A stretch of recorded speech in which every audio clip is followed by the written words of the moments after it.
I'm really focused on art that personally moves me.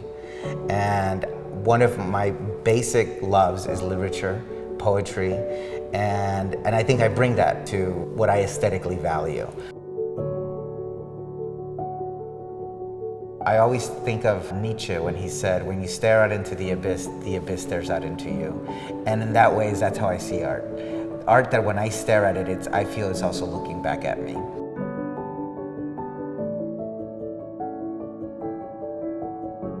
I am always hesitant to say, I like this art, I don't like that art, because I'm always proven wrong. And if I always say, I'm not into sculptures, the minute I say that, I see a sculpture that I love. But so I tend to just tell people when they say, what type of art do you focus on? I know it when I see it.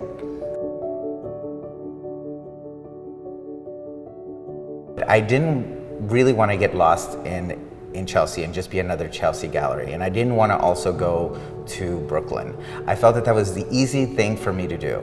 I had to do it in a place that is rooted in history and in a period that I personally find was the highlight of the art scene in New York City, which was in the 70s and 80s here in SoHo.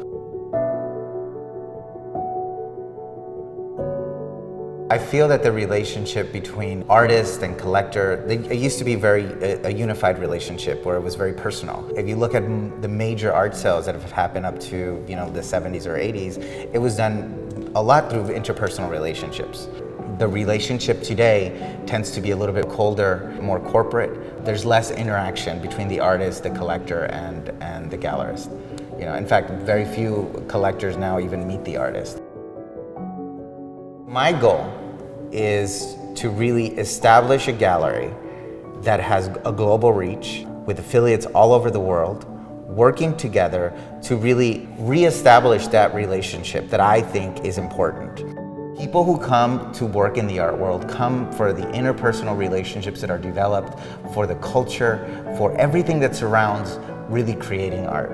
So although we want to make it a commodity, we want to make money, we can't lose sight of why we're in this.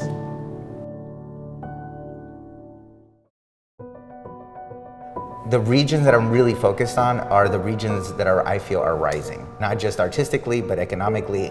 And the people that are within those regions have developed also a sense of self-confidence. Many gallerists here in New York, their exploratory mission into finding new art is to go to Bushwick. I'll go to the Bushwick of Shanghai, I'll go to the Bushwick of Mexico City, I'll go to the Bushwick of Johannesburg. I literally put the legwork and I really meet these artists and I look at not just where they're producing their work, but the cultural context that work is coming from. And I develop these relationships, not just with the artists, but with the collectors within their region or their country or their town that are supporting them. Most artists do not feel welcome in a gallery, which is shocking because that's the place where artists would traditionally really just spend their days in. I incorporated a salon-style gallery. And the reason I wanted to do that is because it creates an environment where people can actually interact. And that salon-style gallery is private, strictly only for my artists and my collectors.